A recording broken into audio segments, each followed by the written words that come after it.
¿Cómo es que se crea un hombre que se le permita hacer promesas? Esta es la pregunta principal, la cual Nietzsche se hace a sí mismo y a sus lectores mediante todo el segundo tratado de su libro La genealogía de la moral. Me llamo Gabriel Ruiz, soy un estudiante de física que ama la filosofía y esta vez te voy a traer un resumen y un análisis de La genealogía de la moral, segundo tratado por Friedrich Nietzsche. Empezamos. ¿Cómo se crea un hombre que se le permita hacer promesas? La promesa, siendo la responsable de la felicidad, la esperanza o de inclusive un presente, pues ésta proyecta un porvenir. El hombre primitivo, aquel hombre que olvida, es mencionado por Nietzsche como un animal que no digiere nada. Al no digerir, no descompone su realidad, solo la vive, no recuerda y le es imposible prometer. Creada la memoria, como facultad opuesta a este olvido, el humano empieza a recordar, a entender más su mundo. Esta voluntad de memoria es solamente conformada por un hombre conocedor, pues para poder hacer memoria hay que entender y poder pensar en el mundo. Este hombre soberano, llamado así por Nietzsche, portador de conocimiento, planea y promete a un futuro. A este proceso Nietzsche le llama la procedencia de la responsabilidad. En otras palabras, el poder responder por las consecuencias futuras de nuestros actos y palabras. Regresando a la pregunta inicial, según Nietzsche, para poder imaginarse la manera de crear a un hombre que pueda prometer, es primero necesario crear tal hombre, calculador, con conocimiento propio y del mundo. Para esto, Nietzsche habla de la eticidad, de la costumbre y la camisa de fuerza social, como ideas que explican el origen de este hombre calculable. Emerge después, como fruto, el individuo soberano, el individuo conocedor, que termina por conciliar el poder y la libertad propia. Posee además la fuerte carta, la carta que le permite medir el valor. Honra o desprecia mirando a los demás desde sí mismo. Esta carta que para el hombre soberano le capacita la responsabilidad, Nietzsche le llama la conciencia.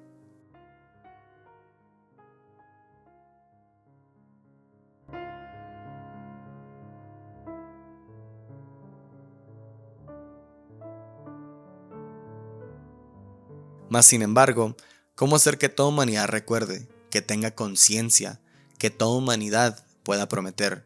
Nietzsche nos recuerda que la mnemotécnica fue grabada a fuego en el hombre olvidadizo. Para hacer promesas se necesita hacer memoria. Al hombre primitivo se le describe como un hombre con un dolor incesante, pues Nietzsche cita, solo lo que no cesa de doler permanece en la memoria. Esto es desafortunadamente el axioma más prolongado de la psicología antigua, el dolor como método para crear memoria. Así, siendo los suplicios los creadores del producto de una memoria en el humano, haciendo que el hombre primitivo recuerde y mantenga algunos no quiero propios.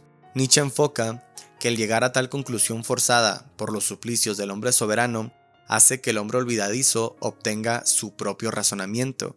Nietzsche cierra este pasaje con estas palabras: ¿cuánta sangre y horror hay en el fondo de todas las cosas buenas?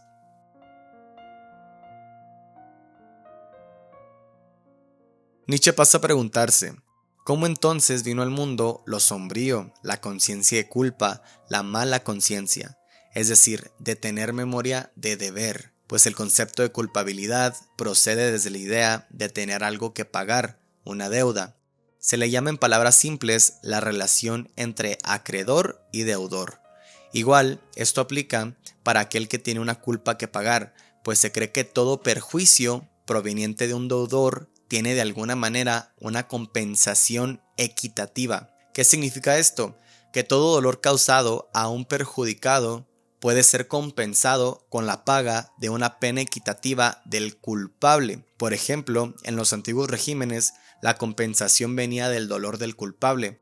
Esto es entendido como un contrato entre acreedores y deudores, donde en caso de quebrantamiento por parte de un deudor, es decir, el no pagar o no seguir las reglas del contrato, el deudor automáticamente se convierte en culpable, por consiguiente, merecedor de penas. Nietzsche nos comenta un fuerte y extraño dato histórico. En el sistema judicial antiguo se le brindaba la compensación al perjudicado desde la representación de lo pensado como el bienestar humano. ¿Qué tiene de extraño esto?, preguntarás. Que la compensación o el pensamiento del bienestar humano venía correlacionada con la brutalidad de torturar, atesanar o directamente cortar alguna extremidad humana. Es extraño cómo el sentimiento de bienestar del hombre es que se le sea lícito descargar un poder otorgado por el Estado o sistema judicial sin repercusión alguna sobre el cuerpo del culpable, de hacer el mal por el simple placer de hacerlo, un goce y una compensación causada por un acto de violentación humana. El derecho brindado al acreedor o perjudiciado lo integra temporalmente en el derecho del hombre soberano, aquel que reina, aquel que tiene el poder infinito, aquel que puede actuar sin consecuencias, de ser cruel solo por serlo, de ver al otro como inferior, de darle un valor a los objetos y relaciones, de actuar sin consecuencias, de actuar sin recibir penas. En resumen, se percibe el sufrimiento humano como compensación de deudas por el hecho de creerse que el hacer sufrir produce bienestar. Nietzsche cita: sin crueldad no hay fiesta. Una tesis fuerte y extraña, pues pensar en que la violencia trae o traía placer es un tema bastante oscuro. Al seguir con el pasaje, Nietzsche empieza por explicar cómo el espectro humano del pesimista trajo consigo una repugnancia no solo a la vida, pero de igual manera una repugnancia hacia el hombre primitivo. Aquí es donde el hombre pesimista coloca como premisa para su visión del mundo el absurdo sufrimiento humano, del humano primitivo, en contra de la existencia humana, no el sufrimiento justificado o maquinado para prevalecer en los mecanismos dentro de una sociedad. Se refiere a aquel sufrimiento sin sentido, el sufrimiento oculto, no descubierto, no compartido, sufrimiento primitivo. Explica Nietzsche que esto puede ser lo responsable a que el hombre se viera casi obligado a inventar dioses que ayudarían a que la vida se justificase. Como cita Nietzsche: la obra de arte que la vida siempre ha sabido realizar es justificarse a ella misma, justificar su malestar. Así entonces, todo mal o bien puede ser justificado por un hombre pesimista si ésta ayuda a la edificación de un poder o de una religión. Regresando a la idea principal del origen de la responsabilidad, Nietzsche propone que el sentimiento de culpa, de deber algo y de creerse responsable es proveniente de las relaciones entre compradores y vendedores, de acreedores y deudores. Dicta que estas relaciones antiguas habilitaron por primera vez a un hombre que midiese el valor de las cosas. La compra y venta han creado una organización social única desde tiempos remotos, el pensamiento siendo que toda cosa tiene su precio, que todo puede ser pagado, concluyendo el pensar que vivimos en un mundo que tiene por sí mismo una objetividad. ¿Qué implica esto?, pensarán ustedes. Que los hombres pasan a entenderse entre sí, a intercambiar, a vender, a vivir. Por ejemplo, entre hombres de poder se crea un compromiso a entenderse, y así a los hombres menos poderosos se les forza a un mismo compromiso. Así, el acreedor, aquel que da, y el deudor, aquel que debe de pagar, existen en una misma sociedad. El acreedor brindará al deudor los beneficios de vivir en una sociedad, como el vivir protegido, seguro, en paz, en confianza, en tranquilidad. La deuda se pagará mediante trabajo, seguir órdenes, tener lealtad, etc. Por ello, un criminal es observado como un infractor, como un enemigo ante el acreedor, alguien que quebrantó aquel contrato, aquel compromiso a entenderse. Por ende, el vivir bajo contratos limita la acción del deudor, y esto abre tema a un resentimiento. Nietzsche menciona que el espíritu del hombre activo, con inteligencia y poder, por ser más fuerte, más valeroso, más noble, posee también a consecuencia un ojo para el mundo más libre, una mejor conciencia. Por el contrario, aquel hombre reactivo, esclavo de su insensata emoción, porta en su conciencia la invención del concepto de la mala conciencia. A aquel hombre Nietzsche le llama el hombre del resentimiento. En resumen, aquel hombre resentido es el creador de la mala conciencia.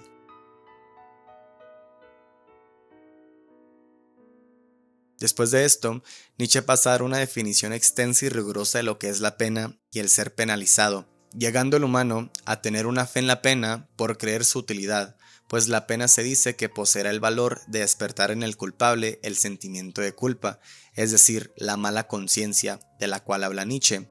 El efecto de la pena en el hombre o hombre inferior, por consiguiente, es un aumento de temor, intensificación de la inteligencia, pues ahora el hombre debe de ser más cauteloso en su actuar, más desconfiado, más secreto, un alargamiento de la memoria y una revaloración de sí mismo. Se pensará mucho más pequeño y débil por las consecuencias que lo limitan. Así, el hombre pasa de ser un hombre activo a ser un hombre domesticado. Para Nietzsche, esto no lo hace mejor hombre. Aquel hombre, el cual tuvo que revalorar y desvalorizar valores primitivos, fue lo que trajo esta domesticación, llevado a calcular, a pensar, a razonar y a combinar causas y efectos en su órgano más miserable y más expuesto a equivocarse. Viejos instintos que aún reclamaban sus exigencias como la agresión, el cambio, la destrucción, tuvieron que dejar de desahogarse y volverse hacia adentro del hombre. Esto Nietzsche lo llama la interiorización del hombre o la mala conciencia. Así, se explica que aunque se nos haya resguardado de ciertas dolencias que provienen de la vida rústica o primitiva, se creó mediante esta domesticación una índole aún más grande, más siniestra, y la cual Nietzsche nos dice que aún no nos hemos curado, la cual es el sufrimiento del hombre por el hombre, el sufrir por sí mismo. Nietzsche dicta que esto es el resultado del hombre que tuvo una separación violenta con su pasado animal, resultado de un salto y una caída, por crearse nuevas condiciones de existencia, una guerra declarada contra los viejos instintos. De esa manera, en este mecanismo de penalidad, el Estado o el Poder Judicial pasa a convertirse en un agente de la tiranía en contra del alma salvaje, y así el concepto de libertad para aquel hombre domesticado ya no se ve en desahogar esos sentimientos activos, pasa a verse como una voluntad de poder interior, un autodominio, autoformación, autoviolentación, un alma para Nietzsche que voluntariamente se hace sufrir por el placer de sufrir. En resumen, ¿qué significa esto?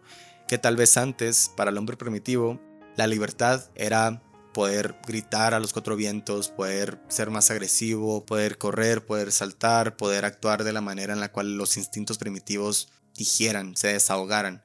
Y ahora la libertad es la manera en la cual nosotros internalizamos este tipo de instintos primitivos y nos resguardamos en esta visión de lo que es el nuevo humano, el humano en la sociedad.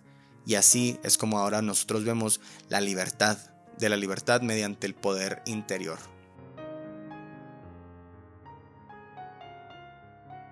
Hay que regresar ahora a la idea ya antes mencionada del acreedor y el deudor. Se menciona en esta parte que esta relación también puede explicar la relación que tienen los hombres actuales con sus antepasados. Se piensa y se ha pensado, según Nietzsche, que la sociedad o organizaciones existen gracias a los sacrificios y a las obras de sus antepasados, y que aquello debe de ser pagado con aún más sacrificios y obras, reconociéndose así la deuda generacional, la cual crece y se vuelve más indestructible o cuestionable entre más éxito se vea en el porvenir de la sociedad. Esto impide a que el hombre actual conciba nuevas ventajas, es decir, que piense algo fuera de las responsabilidades que se le atribuyen al heredar la culpa que debe de ser pagada. En conclusión, la obediencia reina y el avance es desacelerado por aquellos espíritus viejos que se honran tal cual se honran a los dioses. Nietzsche aquí emplea una posible explicación del origen de los dioses, el temor inscrito por una deuda. Esta deuda generacional pasa de igual manera a explicar cómo la deuda con la divinidad fue a crearse y no ha dejado de crecer, pues entre más altura obtenía la estirpe humana, más se le atribuía una deuda a un Dios creador, llegando a creerse que la pena nunca será equivalente a la culpa, es decir, que nunca la vamos a poder pagar. Sin la posibilidad de nunca pagar nuestra deuda, Nietzsche cree en este hombre como un hombre demente y triste, prohibido de ver su propio abismo. Para aquellos los domesticados son hombres buenos, para Nietzsche, hombres cómodos, reconciliados, vanidosos y sobre todo, cansados. Y aquí, para terminar, yo les pregunto, ¿A quién le deben ustedes? ¿Cuál es su deuda que deben de pagar? ¿Cuál es la deuda que aún les falta pagar? ¿La podrán pagar algún día? ¿Quiénes son esas figuras a las cuales les deben algo? Terminamos hasta aquí el video. Muchísimas gracias si llegaste a este punto. Por favor, deja tu like, suscríbete si te gustó el video, déjale un comentario, alguna pregunta, alguna opinión. Por favor, estoy súper interesado y feliz de poder responderles cualquier cosa. Muchísimas gracias. Esto fue Filosofía Así. Mi nombre es Gabriel Ruiz y nos vemos en el tercer tratado.